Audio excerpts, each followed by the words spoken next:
بسم اللہ الرحمن الرحیم۔ السلام علیکم ناظرین۔ ایک ڈاکٹر کہتی ہے میں ڈیوٹی پر مأمور تھی، خودکشی کا ایمرجنسی کیس آیا۔ لڑکی کا نام آمنہ تھا۔ میں نے 8 سال کے کیریئر میں ایسی خوبصورت لڑکی پہلی بار دیکھی تھی، وہ بے ہوشی کی حالت میں تھی۔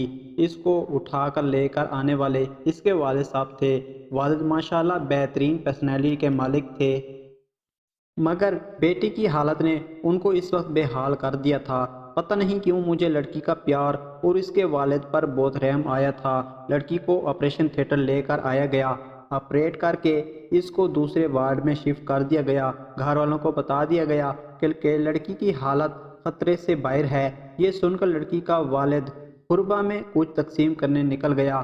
میں نے اس کی والدہ کو آفس میں بلایا اور پوچھا کہ آپ کی بیٹی کو کیا ہوا ہے۔ مختصر لڑکی کی والدہ نے جو مجھے کہانی سنائی وہ کچھ یوں تھی کہ ہماری بیٹی نے ٹیکسٹائل انجینئرنگ کر رکھی تھی۔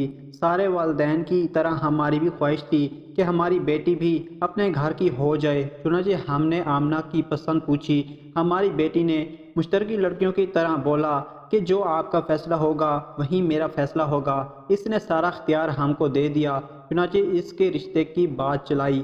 آمنہ کو دیکھنے ایک فیملی آئی اور خدمت سے مستفید ہونے کے بعد عورتیں آمنہ کے کمرے میں گئی۔ ایک نے آمنہ کے ہاتھ سے چائے پینے کی فرمائش کی۔ اس کے بعد وہ لوگ چلے گئے۔ چند دن بعد بغیر کچھ بتائے رشتے سے انکار کر دیا۔ آمنہ کے لیے پہلی بار تھی جب وہ ریجیکٹ ہوئی تھی، مگر ماں باپ کی تسلی نے آمنہ کو بہت حوصلہ دیا۔ ایک بار پھر آمنہ کو دیکھنے فیملی آئی۔ چائے پینے کے بعد اجازت چاہی اور کچھ دن بعد یہ کہہ کر انکار کر دیا کہ لڑکی کو مہمان نوازی نہیں آتی، کیونکہ اس نے لڑکے کی ماں کو ٹیبل سے اٹھا کر چائے پیش نہیں کی بلکہ عام مہمانوں کی طرح ٹیبل پر چائے رکھ دی۔ اس انکار کے ساتھ آمنہ اور آمنہ کی والدہ بھی اندر سے ٹوٹ پھوٹ گئے۔ اللہ کی رضا سمجھ کر صبر کیا۔ کچھ دنوں بعد ایک نئی فیملی آئی۔ اس فیملی کے بیٹھتے ہی آمنہ نے ان کے پاؤں کے جوتے بھی اتارے اور اسی جگہ چائے پیش کی۔ اس فیملی نے ایک ہفتے بعد یہ کہتے ہوئے انکار کر دیا کہ آپ کی بیٹی پر جنات کا سایہ ہے، ورنہ کوئی مہمان پہلی بار گھر آتا ہے تو اس کی اتنی مہمان نوازی کون کرتا ہے۔ پچھلے 8 سالوں سے 100 سے زائد رشتے آئے آمنہ کے لیے۔ کچھ نے یہ کہہ کر انکار کر دیا کہ آمنہ کی عمر زیادہ ہو گئی ہے اور احسان جتاتے ہوئے کہا اگر آپ زیادہ مجبور ہیں تو ہمارا ایک 48 سال کا بیٹا جس کی اپنی دکان ہے، اس کے لیے ہم آمنہ کا رشتہ قبول کرتے ہیں۔ اتنا کہتے یہ آمنہ کی ماں سسکیاں لے کر رونے لگی اور کہا آپ بھی تو ایک ماں ہیں، اور ماں جتنی بھی مجبور ہو غیروں کے سامنے کیا کہہ سکتی ہے۔ اور میری بیٹی کل سارا دن میرے سینے سے لگ کر روتی رہی اور کہتی رہی ان لوگوں کے معیار تک آتے آتے میری عمر زیادہ ہو گئی ہے، اور ماں بولے نہ جانے کب اس نے دنیا سے الوداع کرنے کا ارادہ کر لیا۔ اور کہتی رہی میرا منحوس سایہ میری بہن کو بھی میرے والد کی دہلیز پر بوڑھا کر دے گا۔ میں نے آمنہ کی والدہ کو پانی پلایا۔ اتنے میں اس کا والد اور پیچھے سے وارڈ بوائے کمرے میں داخل ہوا اور وارڈ بوائے نے کہا آمنہ ہوش میں آ گئی ہے۔ آمنہ کی والدہ بجلی کی تیزی سے وارڈ میں داخل ہوئی، آمنہ کا سر اٹھایا اور سینے سے لگا کر رونے لگی۔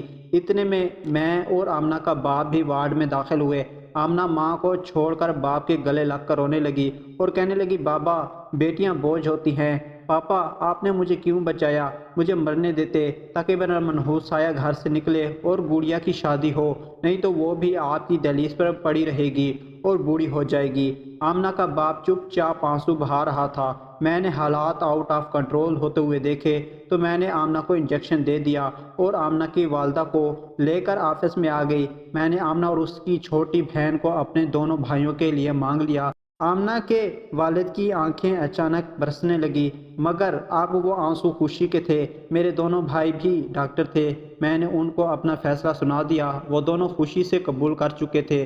ویسے یہ تحریر لکھ کر میں آپ لوگوں سے یہ التجا کر رہا ہوں، ہم لوگ شادی ایک عورت سے کرتے ہیں، کسی حور سے نہیں۔ کسی کی بیٹی کو ریجیکٹ کرنے سے پہلے اس کی جگہ اپنی بیٹی کو رکھ کر سوچیں۔ ایک مرد ہونے کے ناطے یہ دعوے سے کہہ سکتا ہوں اگر عیب کے بنا پر ریجیکٹ کرنا ہو تو لڑکیوں سے 2 گنا تعداد میں لڑکے ریجیکٹ ہوں گے۔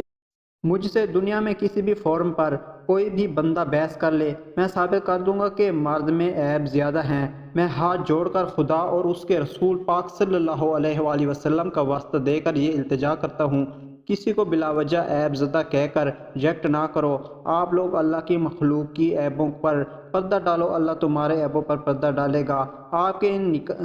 آپ کے نکالے عیب نہ جانے کتنی لڑکیوں کو قبر میں دھکیل دیتے ہیں۔ اپنا بھی خیال رکھیں، دوسروں کا بھی۔ مجھے بھی دعاؤں میں یاد رکھیں۔